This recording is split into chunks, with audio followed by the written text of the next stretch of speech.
Hello, I'm Leslie Crook. I'm a manager of food entrepreneurship at Local First Arizona.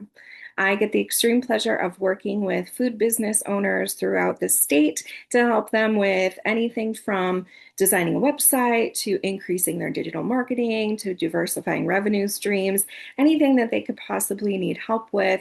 I jump in. If I don't have an answer, then I find somebody on my team who does. Local First supports and champions Arizona-based businesses throughout the state. We have the largest business coalition of small businesses in the country. Over 4,000 businesses are members of our network, and there is a lot of power in those numbers and so many opportunities that are available to you to expand your reach with your business or find new contracts, any of that, or even support with things, getting people to show up at your business more regularly. We can help with any number of things, and we're happy to do so. Today's workshop or webinar is going to be on a continuation of our food cost series to figure out your food cost calculations to price your products correctly. There's a food cost and product pricing workshop that is already available on our local learning lab at Local First.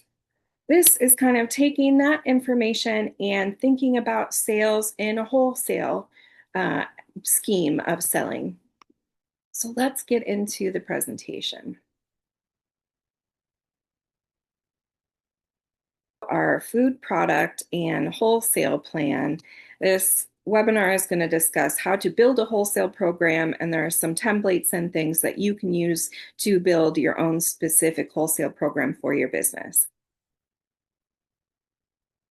Some of the eligible products that you can sell wholesale in the state, anything that's already designated shelf stable, things that have had an extended shelf life variance already granted to them. So in order to do that, you will have worked with the environmental services team to make sure you've had the correct tests done and worked with a process authority that have given you a designation of a product that has a longer shelf life. And they usually give you, they'll give you whatever that length is. Everything as it is generally, a lot of things are considered perishable and need to be consumed within 7 days or less. So going through the process to get an extended shelf life variance allows you to extend that length of time that your product is still safe to be consumed.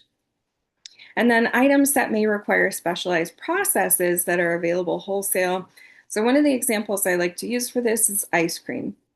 If you are an ice cream producer and you are making stuff to be sold direct to the consumer for their consumption, whether you are at a farmer's market, special event, a pop-up, anything like that, you can make your ice cream based on guidance from the county, the local county, making sure that you are cooking things to the right temperature for the right amount of time to be able so that they're safe for people to consume. If you want to sell ice cream wholesale, meaning that you're going to be sold at a different retailer, whether it's a small retailer or they have a couple operations, or you want to get into the grocery store, you will have to follow the appropriate regulations for that. And when it comes to ice cream being sold wholesale, you'll work with the Arizona Department of Agriculture. And it requires you to buy a couple other pieces of equipment, pieces of commercial equipment like a pasteurizer and a batch freezer. And you would have to have the variance from the county to support that production at that large volume. So things like that might be in a gray area. Things that are made with a lot, because there's so much milk involved in ice cream production. That's why that exists, to make sure that your product is being made safely and it is safe to consume.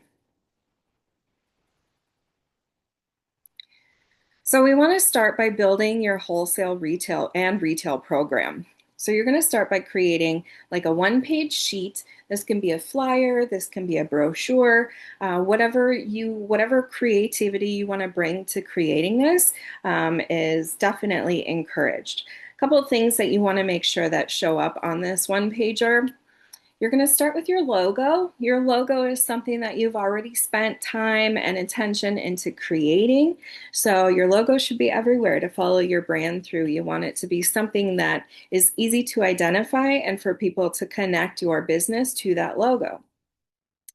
So, of course, include that on your one pager. And you're going to start with your identity. I have some examples here of what you can do to get a more specific intro to your business, something that's going to stand out and be more memorable. For instance, I had a bread business and I am a generation baker, and I used tried and true recipes that were passed down through the generations. So it kind of sets me apart. I'm not just anybody coming in saying that I'm making bread. This is my identity that sets me apart and creates a competitive edge from other bread bakers. Describe what you do. I made all my artisan breads by hand in small batches, so I didn't have to use a lot of special commercial equipment.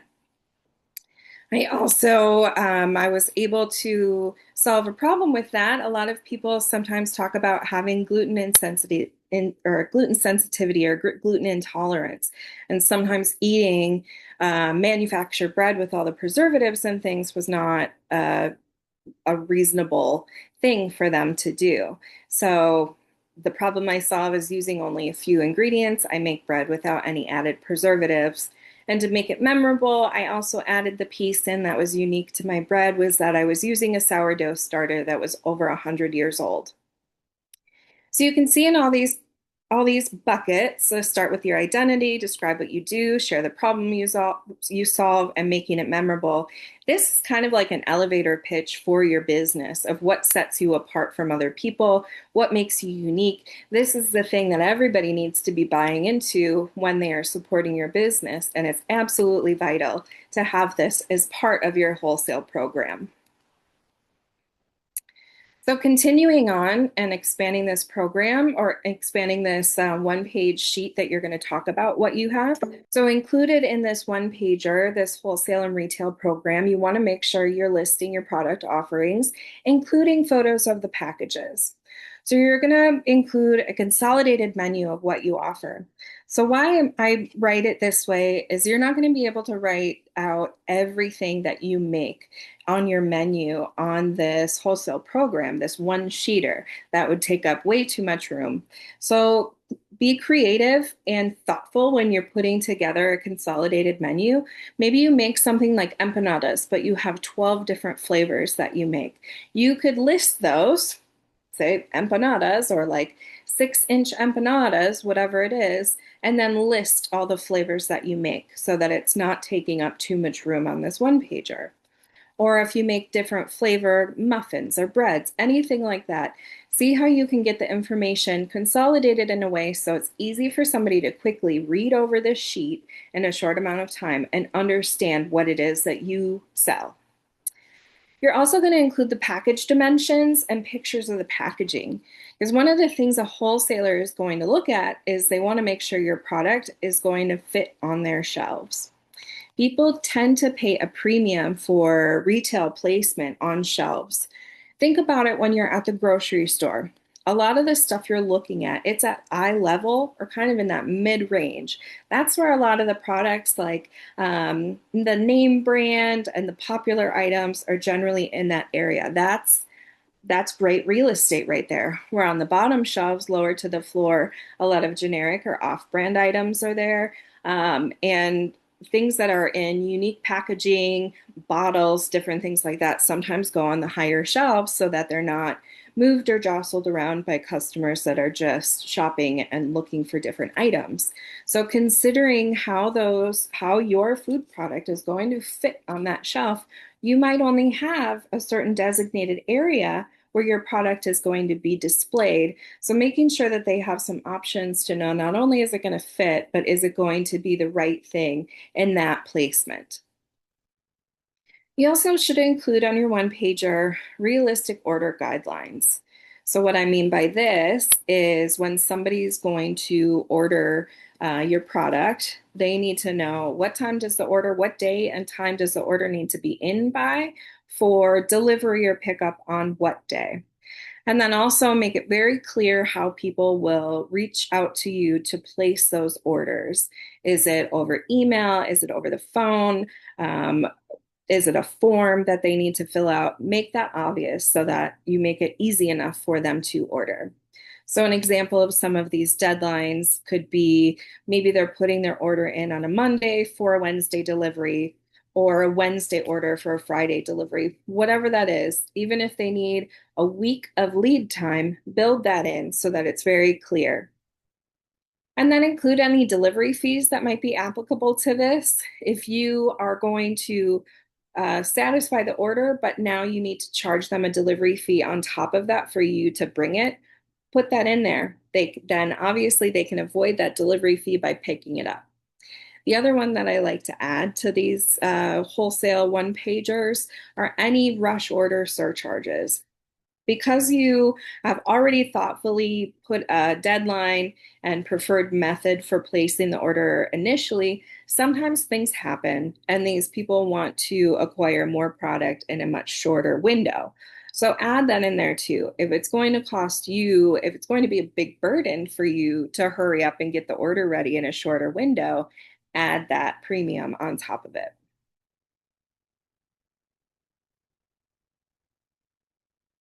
So you'll also have to put in, obviously, some pricing information. And we're going to into that on how to accurately price your products in a minute.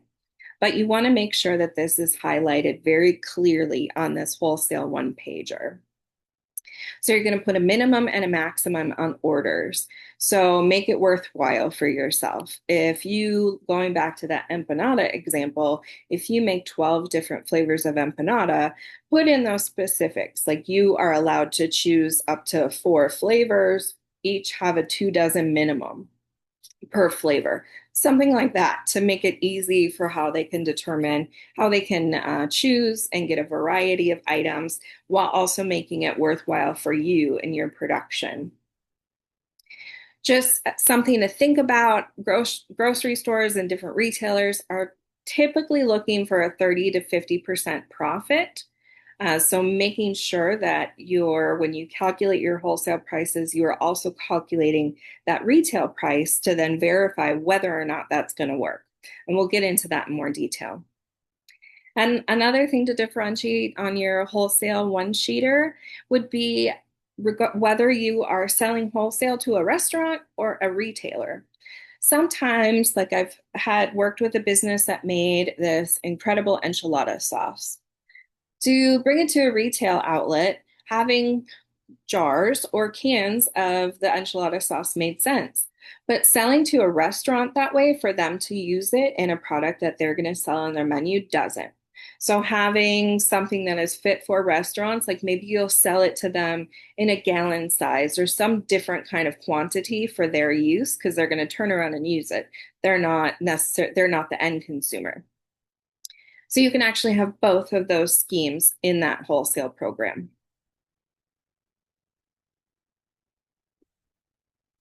Here's an example of a template you could use, but again, you can create a one-sheeter graphic or flyer, a brochure, just a single page with all the information, whatever you want to do, but making sure all of the pieces of information are readily available. So, of course, it's important to make sure your business name is loud and proud and located at the top so it's easily identified, including that logo. Because again, we're building brand recognition, include that and everything that's going out with your business information on it. This is where you'll list your business and product offerings, telling your story really briefly about who you are, what you make, why you make it, and why they should invest in your product. And you're going to include some of the information about how you're going to sell it with those minimum and maximum order quantities on here. Pictures are great, pictures of the final product so they understand what it's going to look like on the shelf, or pictures of that packaging, like I said. You might want to have a few different sizes of packaging available. So including that all on here is really important. And of course, make sure the email, your website, your phone number, whatever method you want them to communicate with you by, make sure that's on there. So now we're going to get into the food cost of things and how you can price your products for wholesale and then retail pricing. And again, if you need a deeper dive in this, how to come up with all these costs and how to do food costs in the first place, head over to our food costs and product pricing webinar where I go into that in much more detail. So this is key to know your true cost. This is something I'm going to mention a few times. This is a term that you should know anyway, the COGS, the cost of goods sold. COGS are a holistic look at what it takes to make your product.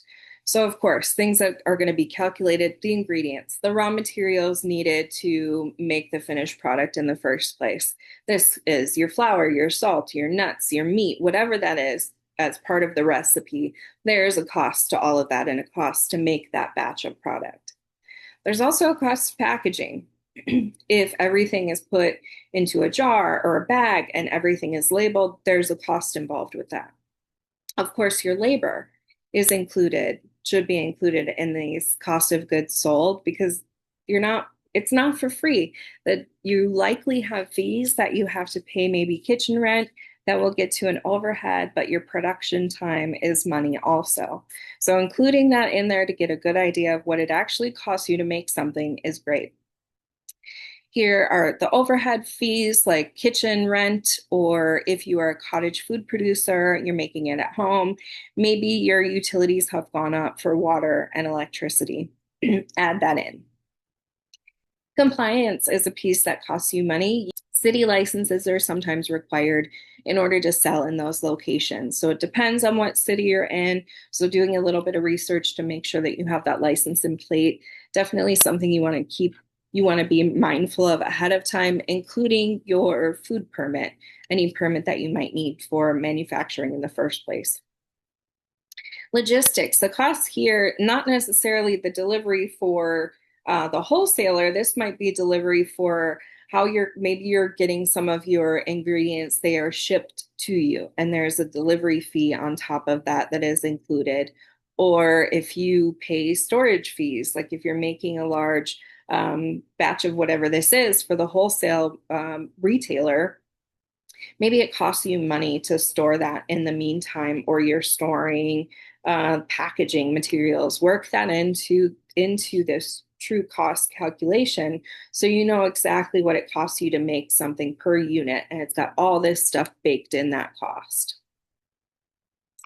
So when you're looking at all of these buckets of where these costs come from, you're going to add that up and divide it by the total number of units made. So this could be over a week of production time in a day of production time, whatever that is.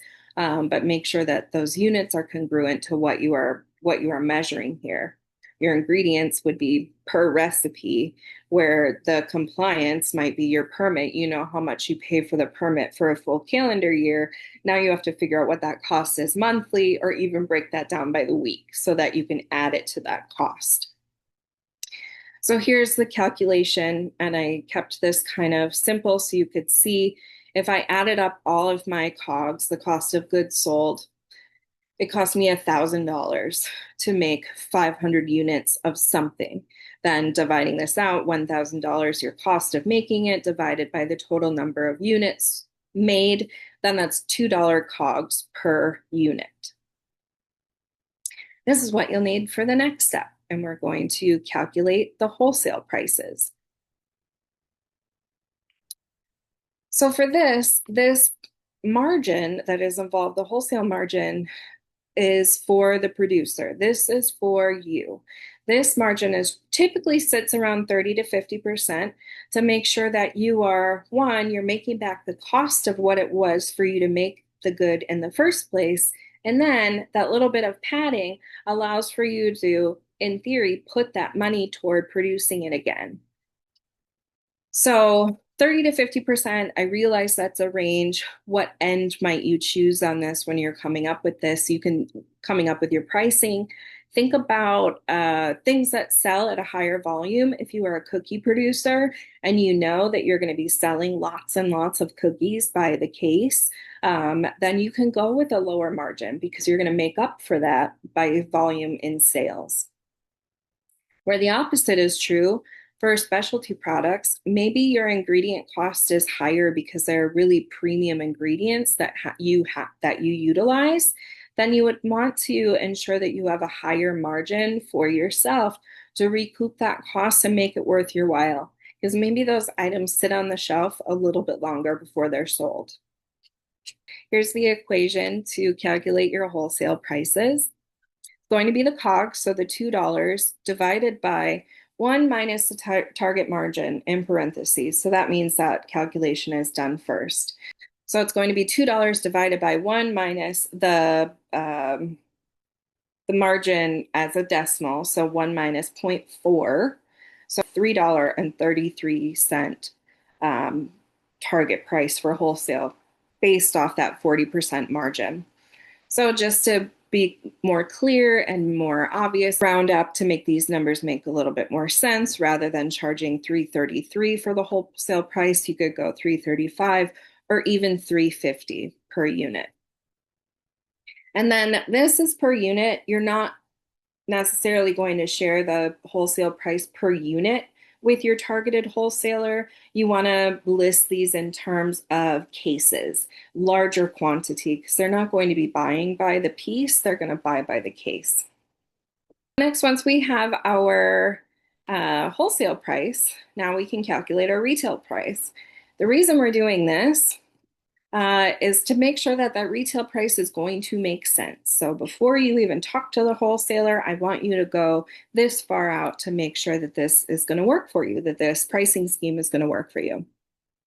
So retailers, in this sense, they want to make 50% profit. It needs to be worth their while to put your product on their shelf to sell it. And this gives them an incentive to do so by making 50% profit on it. Since our wholesale price that we calculated was between $3.35 to $3.50 per unit, you're just going to multiply that by 2 to account for the 50% markup in profit. So now that gets you a retail price of $6.75 to $7 per unit. So now you want to think about that price. And does that seem reasonable for a consumer to spend that on your product? Also, is this in line with what other competitors have on the market? Go to the grocery stores, go to these retailers, find other like or similar type products and see if this makes sense to have your product at this rate in a retailer. For instance, coffee. If you get to this point and you get your final retail price of coffee and you are sitting at $30 a bag, that's not necessarily reasonable. People at the grocery store might see $30 a bag for that coffee and they cruise right on past it because they don't want to spend that money on it, especially when there's other coffee available in the grocery store. The quality may definitely not be there, but you can get the same bag of coffee for $10 versus $30. So thinking this all the way through will help you determine the right pricing scheme and that right margin. Sticking with the thought about coffee and coffee prices, there are ways to adjust these retail prices when you think that final cost to the consumer is too high. Because sometimes it's too high, so the consumer's not going to buy it, and then it stays on the shelf too long, and then you might have more occurrences of spoilage or wasted product. So one of the things that we can do right away to adjust this price is to look back at those COGS. Because the COGS are calculated with a handful of buckets of information in it. It was the overhead, the packaging, the labeling, the compliance, your labor, all of that. Looking at those individual inputs for your COGS, you can see where you might be able to adjust. Maybe you have to find an ingredient that is less expensive, so you have to find a different supplier for that ingredient. Maybe your packaging or your labels are too expensive, so you have to find somebody that can print that stuff at less money for you. That will bring that cost per unit down, so then you can adjust the retail price. Another way that you can adjust this is by lowering that producer margin. Again, the producer margin, that's the money that stays with you. So that wholesale price in the equation that we talked about, that $3.35 to $3.50 per unit, that is the absolute lowest that you want to ever sell your product for. But lowering your producer margin, what you keep, you can bring that cost down slightly, but just remember that means less money that you retain to make the next batch. And then portion sizes. So here's where the idea of coffee comes in. You have a full pound bag of coffee that you think should be priced at $30 based on your COGS, based on the ingredients, the packaging, the process that you go through to make your coffee. You really want it to be at $30 per bag, but it's not going to compete with other coffees because there are some that they'll find for $10 a bag. So adjusting your portion sizes might be the right remedy for a situation like this. If I go to my favorite local coffee roaster, when I'm in their store, they're likely selling full pound bags of coffee in their store, and I will pay whatever they want for it because I'm going there to seek it out from them specifically. But when I go to the grocery store, how they compete in those grocery stores with those prices is they usually reduce the portion size. A lot of times in grocery stores, you will not be buying pound bags at the grocery. You get the 12-ounce and sometimes even 10-ounce bags. So now this 12-ounce portion that maybe has dropped to $24 a bag is looking more in line or more competitive with those higher end coffees on the market. But now you haven't reduced your cost per unit, you haven't reduced your producer margin, you're just selling it in a smaller quantity so that it fits that pricing scheme at the end for that retailer. And again, adjusting your market plans can also help to promote and sell your products. We talked about before about the cookies. If you were taking a smaller producer margin for those cookies, it's because you know that you can sell this in higher volume. So adjusting your market plans also would adjust how you are getting people to find out where your products are. You're getting them into the store. If you're getting your product to move off the shelf quicker, this is one of the ways that you can adjust the retail prices. You can just take a smaller retail margin or take a smaller producer margin so that it can be marked lower on the shelf because you know it's going to be replenished very quickly and that you're going to need to make more to restock. This can be done by how you make sure your customers know where to find you, how you're advertising. Some things to consider when you're talking to wholesale buyers uh, for your products, the payment terms. A lot of times this is not paid upfront. So if you are making a large batch of something for another retailer, just be prepared that you might not get paid for the cost of everything immediately. The most common are net 15 or net 30, which means in net 15, they have 15 days from the date of the invoice to pay it. Same with net 30, it just goes up to 30 days. One payment term consideration that I want you to be aware of is consignment. A lot of times wholesalers want to sell your product on consignment. Try to steer away from this as much as possible because you make a food product. Your food product, the money has been spent already to make it, and it has an end date. Even if you have an extended shelf life, it will lose quality at some point and just can't be sold. So the money that you have spent to make this is already out the door. So selling on consignment would mean that you wait until it actually sells at that retailer before you get paid. The other problem I have with this is there's no incentive for that reseller to try and move your product out quicker. If they're not going to make as much money on it because they have no incentive to sell it quicker, then it's just going to sit on their shelves because they know they don't have to pay you until it sells. So avoid that as much as possible. Promotional sales. When selling wholesale to different retailers, think of like Bashas', AJ's, even Sprouts. They will oftentimes have maybe seasonal promotions or times when products, just categories of products go on sale and it's part of their advertising and marketing. This will be on you. It's your responsibility to advertise this. And it's generally your responsibility to appreciate the costs of this yourself. Like whatever you're selling, if you're selling BOGO, you're not necessarily making twice the amount of money. You are selling one product, but two quantity are going out of the door. So account for that when you're thinking about pricing. Also, spoilage and expiration. There's going to be a loss of product just due to things not lasting, not being held under the right temperatures, or something that might be dropped broken, torn open at the store that has to just be thrown out. So accounting for a small percentage of product loss, work that into your to the equation so you think of that so you're prepared for it ahead of time and hopefully you never have to use it. And always, always get a contract. Work with a wholesaler that will explain these terms like the net 15 or the net 30. They will talk about promotional sales and spoilage within that wholesale contract and make sure that you understand all of the terms of that contract before you sign it. If you have questions, come on over to Local First and we can connect you with either an attorney who might be able to give you advice on this, on when to sign or things that might need to be changed in the contract for your benefit. We can always steer you in the right direction. And if we don't have the answer for you, we will find somebody who does. So another scheme that is it's considered wholesale, but it's at even an even larger volume would be manufacturing through a co-packer. And here is some guidance on when to decide if a co-packer makes sense or not.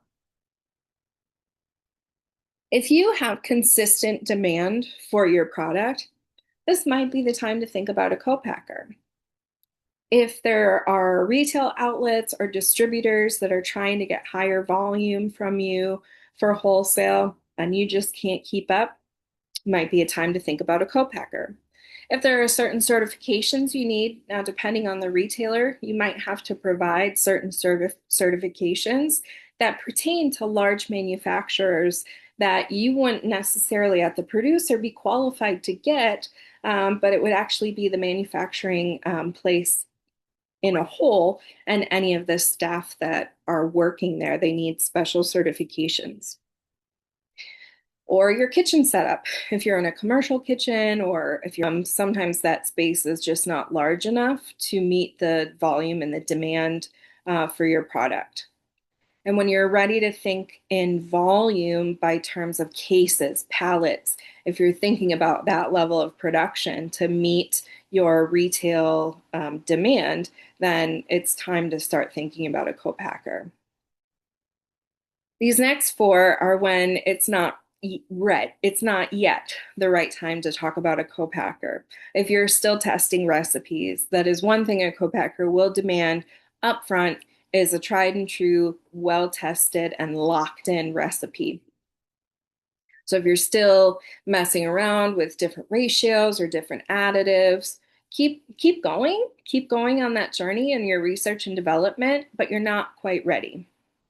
If your sales are sporadic and there's not a consistent demand, because think about the amount of money that you would invest going with a co-packer to make things on a large cases pallet scale. You now have to have a distributor that's going to bring these to the retail locations and set them up. And then you need to have the customer demand that's going to buy it all. So if you still have sporadic sales or people that just really aren't familiar with your product yet, it's likely not the right time. If your margins can't handle those higher unit costs, like what I was talking about, to lower that producer margin, so less money that you keep, but you're going to make up for it in volume of sales. If you can't manage that and stay afloat because of that, it's not the right time. And of course, if you still want full hands-on control of the business and the production from start to finish, a co-packer is not going to be the route to go. It's not that you don't have any say with a co-packer, but all of the manufacturing would be taken out of your hands. Everything would be made, produced, packaged, boxed in by this co-packer. So here are some things that a co-packer brings to the table. And a co-packer means contract manufacturer, contract packer. So if you're looking to scale because your kitchen space, as I mentioned, if your kitchen is maxed out for your production and you need a larger space, using a contract manufacturer means that rather than making small batches, they can make thousands of units at a time. Their output is much, much higher.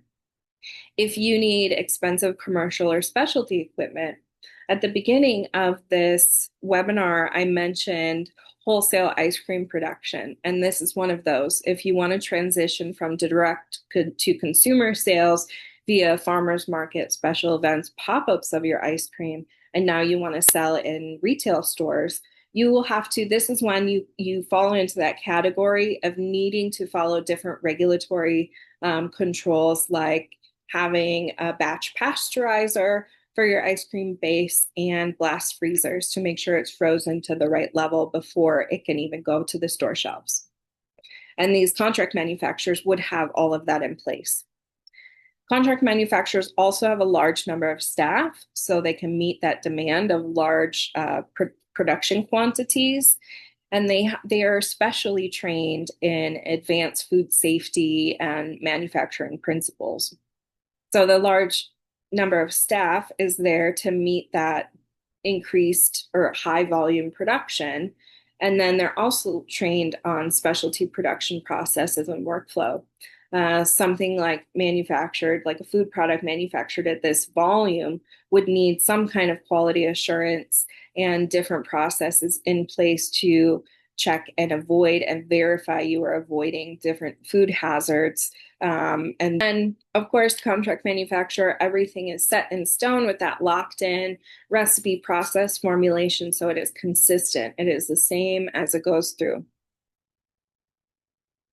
Sometimes that level of manufacturing in a co-packer also requires regulatory oversight. In this country, our regulatory oversight can get very complicated.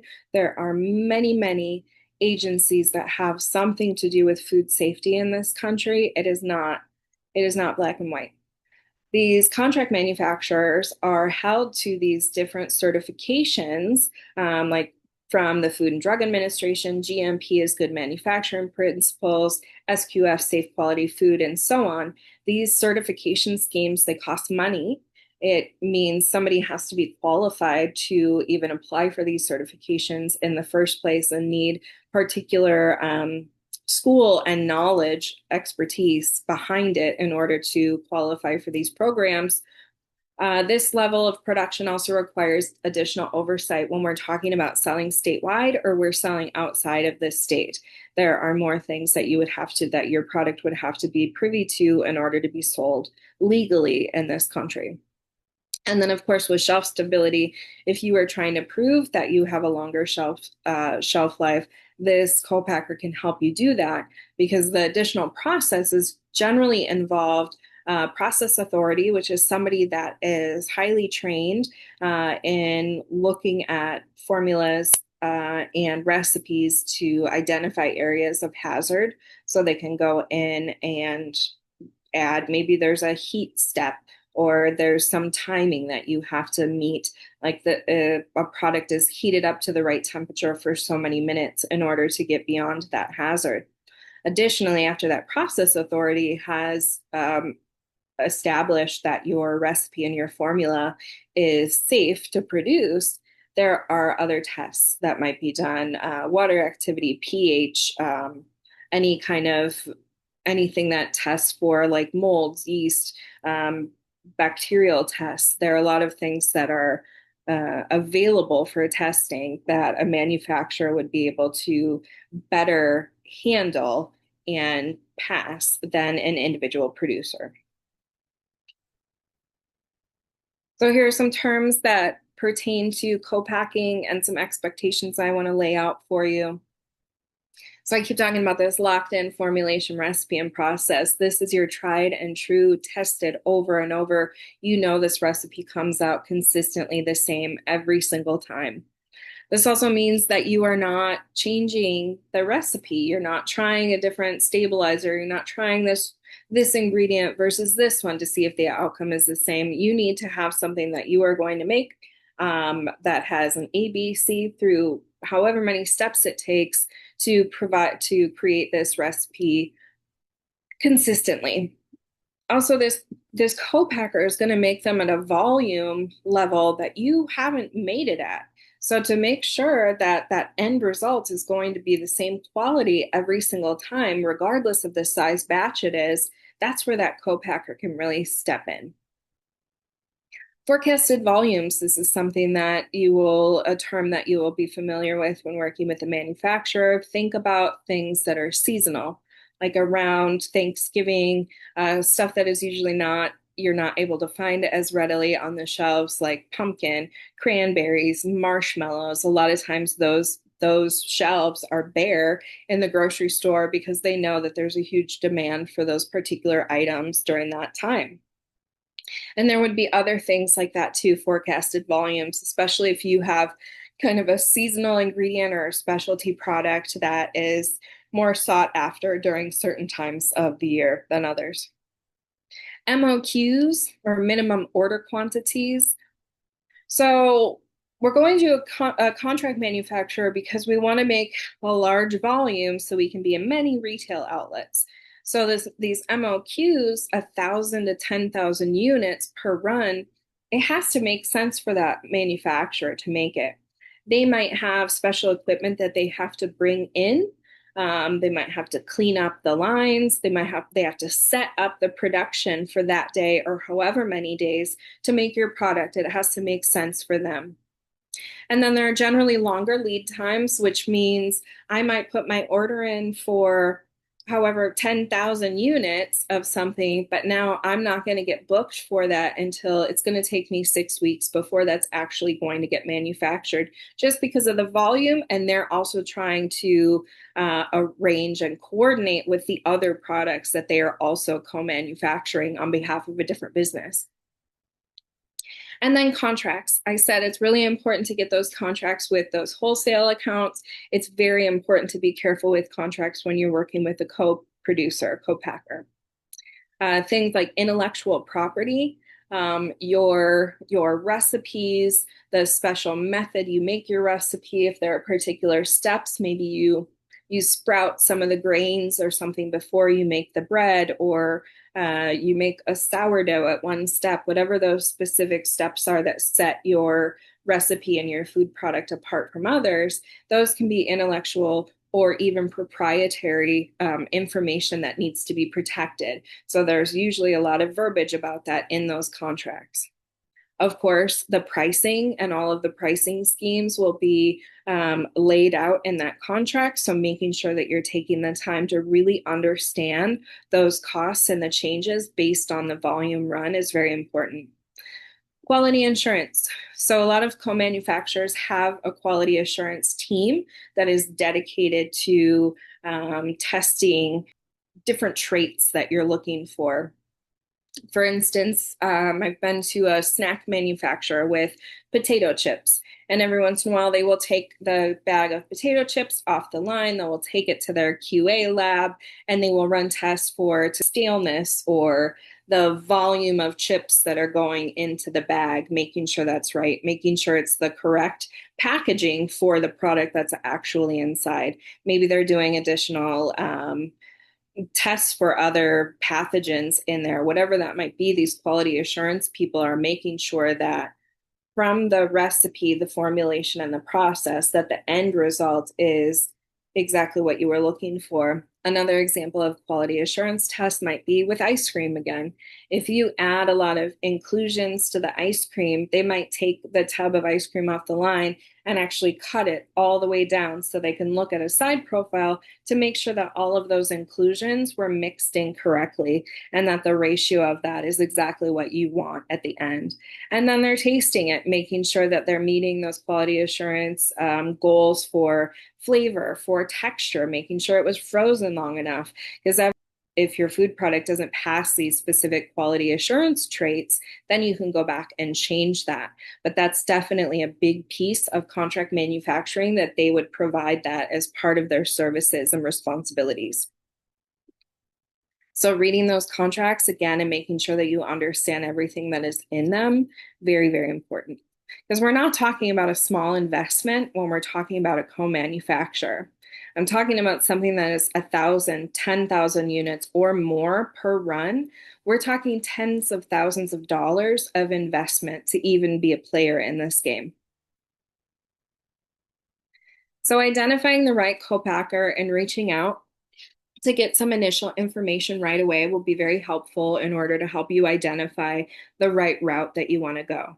So of course, introduce yourself. You can go back to that wholesale one pager where you named your business, you talked about who you are, what you do, what problem you solve, and leave them with a memorable impression. Go back to that kind of blurb and put that in here as part of your introduction to this co-packer.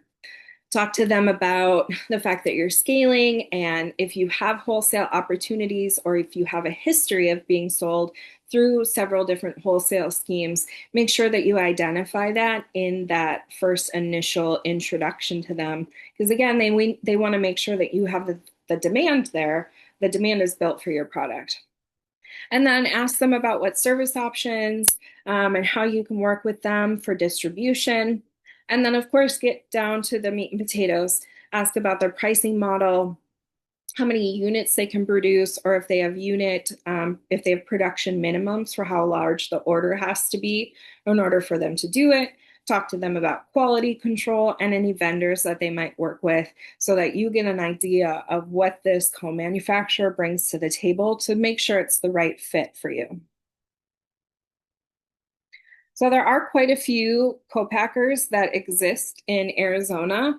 So here I am going to list a handful of them, but there will be an extensive list available on the website that so you can refer to as you need. Emilio C. Enterprises, they manufacture a lot of candies, old-fashioned hard candies, candy syrups, and flavoring. AZ Spice Co-Packer, you guessed it, they make spice mixes, different dry rubs. They also produce salsas, hot sauce, pepper jellies, and dips. Maros Group, also known as Mama Rose's, specialize again salsa, barbecue sauce, dressings, teas, jelly, and some baked goods. Cherie's Desert Harvest specializes in fruit jelly candies, jellies and preserves, and syrups.